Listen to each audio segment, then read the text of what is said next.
show you how to do a canine fitness exercise using absolutely no canine fitness equipment at all. I'm actually going to be using a yoga mat, which you can use that. You can use a rug. If you have a climb platform, you can use the traction mat that you can get with that. Something like that that is a different textured surface that's non-slip than what you're working on. So for instance, my room here has carpet. So the yoga mat is a really good different surface and it's grippy. And my dog's going to be moving on and off of it, as will yours. So by the way, hi, my name's Caitlin. This is my dog, Annie Banani, and I share canine fitness, enrichment ideas, and product reviews here on my channel. So if any of that sounds really fun to you, make sure to hit the subscribe button because I share awesome content like that every single week, and I would love for you to be here. So today's tutorial is rear paw targeting, and this is an exercise where your dog's rear feet are elevated and their front feet are on the ground. Now, we all start every canine fitness exercise on the flat, on the ground, and especially something like this, you actually want to start completely on the ground because you're teaching your dog where they're actually putting their feet first. You don't want to ask them to put their feet on any different pieces of equipment if at like a height, if they can't even do that on a flat surface. It's for safety and it's reinforcing the actual command and what you're teaching them, right? So for this exercise, the goal is to have their rear feet elevated on a piece of equipment and front feet on the ground. And what that is actually going to do for your dog is it's actually strengthening the front end of your dog. I think there's this misconception that, okay, my rear feet are elevated, that means the rear feet are working. Now, if your dog is stabilizing on a piece of equipment while their front feet are down there, she's so intense, it's so cute, then obviously there's a little bit of both, right? But no matter what, you are strengthening the front end of your dog. Because fun fact, dogs carry 60% of their weight in the front half of their body. Their chest and their head are the heaviest parts of their body. So we do need to strengthen it just as much as we need to strengthen the back end since it's only 40%. They do so much on the front, we always have to strengthen the back, but the front is equally as important, especially if you do dog sports like agility. They're going over jumps and coming down. You do frisbee. You do dock diving where they're pushing from behind, but they're still launching from the dock. We need a strong dog. And even if you don't do dog sports, keeping that front end of the dog strong is still important for all the reasons I listed, you know, because of the weight and everything. Like we want to have strong, happy, and healthy dogs no matter what. So what we're going to do is you're going to grab your dog's food or treats. If your dog is clicker trained, you can use that, or however you mark yes or correct with your dog. I literally just say yes. My dogs are clicker trained too, but it's easier for me just to say yes than to have to maneuver with a clicker. Pro tip, if you find yourself, Annie, come over here for a second. If you find yourself in a position where you are having a hard time marking and rewarding and tossing the treat, which I'll explain in a second, if you have someone that lives with you, whether it's your roommate, a friend, husband, wife, spouse, you know, whatever, ask them to join you because sometimes it can be really beneficial to either have someone do the marking or someone doing the treat tossing so you can focus on one thing. I share that tip mostly because when I taught this to my mom for her Labrador, River, I ended up being the treat tosser. Now, I had to move behind my mom because the River started coming to me and she's like, oh, you're the food lady, you know, classic Labrador. But if you are the clicker or anything like that, it can be really helpful when you're first getting it to kind of get into the rhythm, and that way you can focus on one thing, be solid on that, and add in the other. So we're going to go ahead and roll out our yoga mat, and I'm going to back it up to Annie, just so I have enough room. Annie, she's like, I know what we're doing. Come here. No, stay. She's like, but what if I just keep going? Okay, so I want you to grab, like I said, the surface here. That was a pretty fold down, Annie. And then I want you to grab 10 treats or 10 pieces of kibble. And what I recommend doing is you can use this to break up your day because you can do this like 2 to 3 times a day. You can take 10 pieces of kibble from your dog's breakfast. You can take 10 pieces of kibble from their lunch. Use some treats during the middle of the day, like whatever your schedule is. I know everyone has different schedules, whether it's work, other things, you know, whatever. That's all you need to do this to make a difference. My litter box is currently sifting and my tripod is right next to the litter box. So one moment, please. I know, we're waiting on that to shut up. So how are you today? Not like I don't know. Okay, the litter box is finally done. Jesus, that took forever. I just didn't know. I literally had my tripod next to y'all and I was like, that's gotta be loud. You know, I just wasn't sure. So grab your 10 treats. I already just kind of explained how you can break it up. And I'm gonna put Annie into the correct position because she already knows it before I show you how to do it because I wanna talk about positioning of your body. So Annie, feet. Yes, good girl. So what you're looking for here, see how her back feet are on the mat and the front feet are on the ground off of the mat? See how I'm also far enough away so that way she can actually do that and come forward? If I were to get closer to her, she's really good off body pressure. But see how she even shifted back? A lot of dogs will back up. A lot will sit. If you are too close, any feet, she's like, I can't fit. Like, she will probably try to figure it out because that's just who she is and she knows it. But see how she's like, I can't. Now, if I back up, any feet? Yeah, good girl. See the difference? Whatever you are asking for of your dog, you want to make sure they have enough room to do it. You want to set your dog up for success.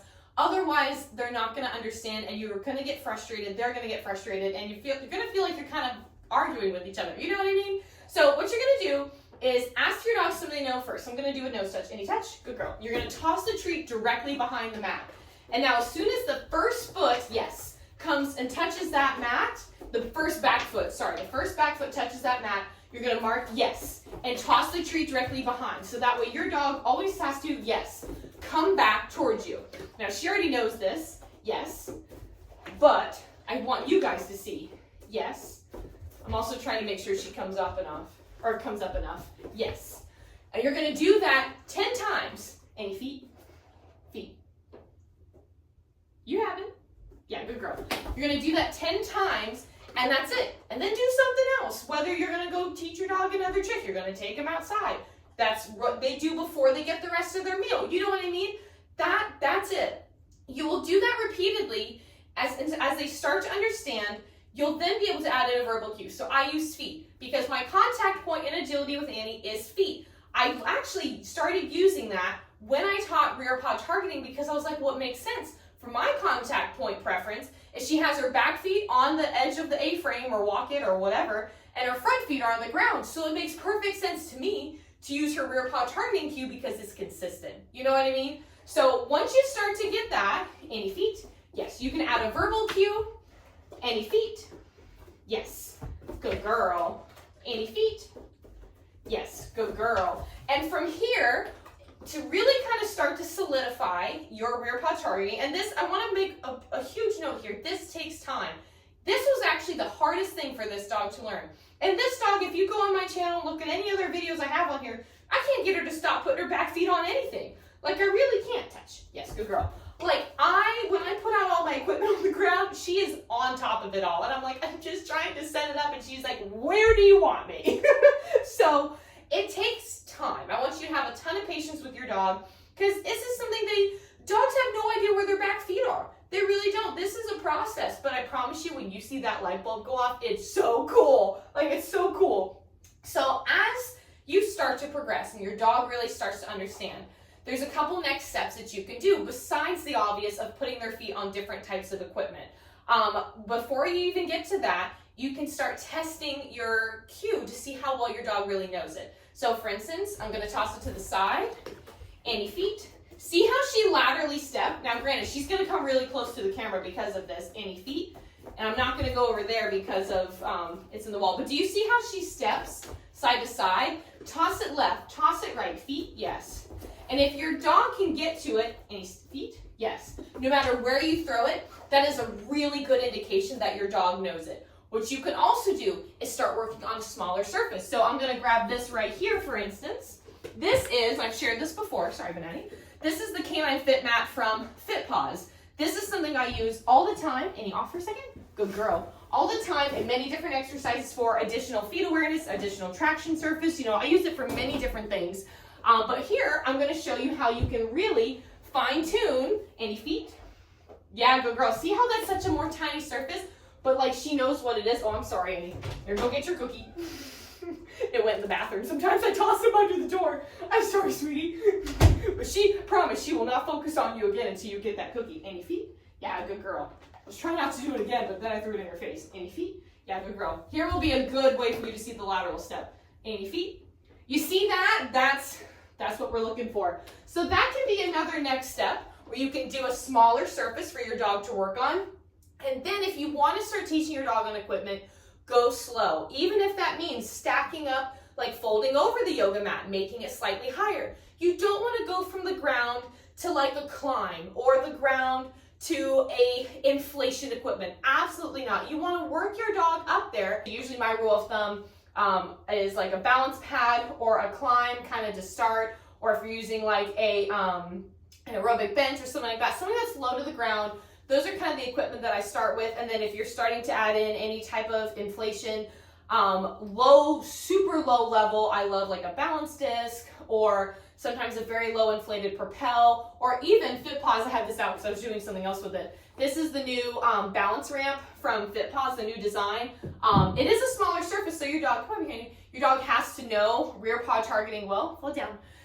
But if they do, this is no inflation, and it's a very soft surface for your dog to work on. It adds a slight incline, but it's really not that bad. I really, really like it. So that's another option in my opinion, because it's low to the ground, it's not inflation, it's still gonna have them stabilize, but it's really not that bad. So that's basically the rear paw targeting tutorial. If you have any questions, please let me know in the comments. This is something that I really thought would be helpful to share on here, because I think it can feel so intimidating. I felt so overwhelmed when I was first learning it, and I didn't want you guys to feel that way too. So hope you guys love this video. Check out my playlist here for more canine fitness videos. I have so many different exercises.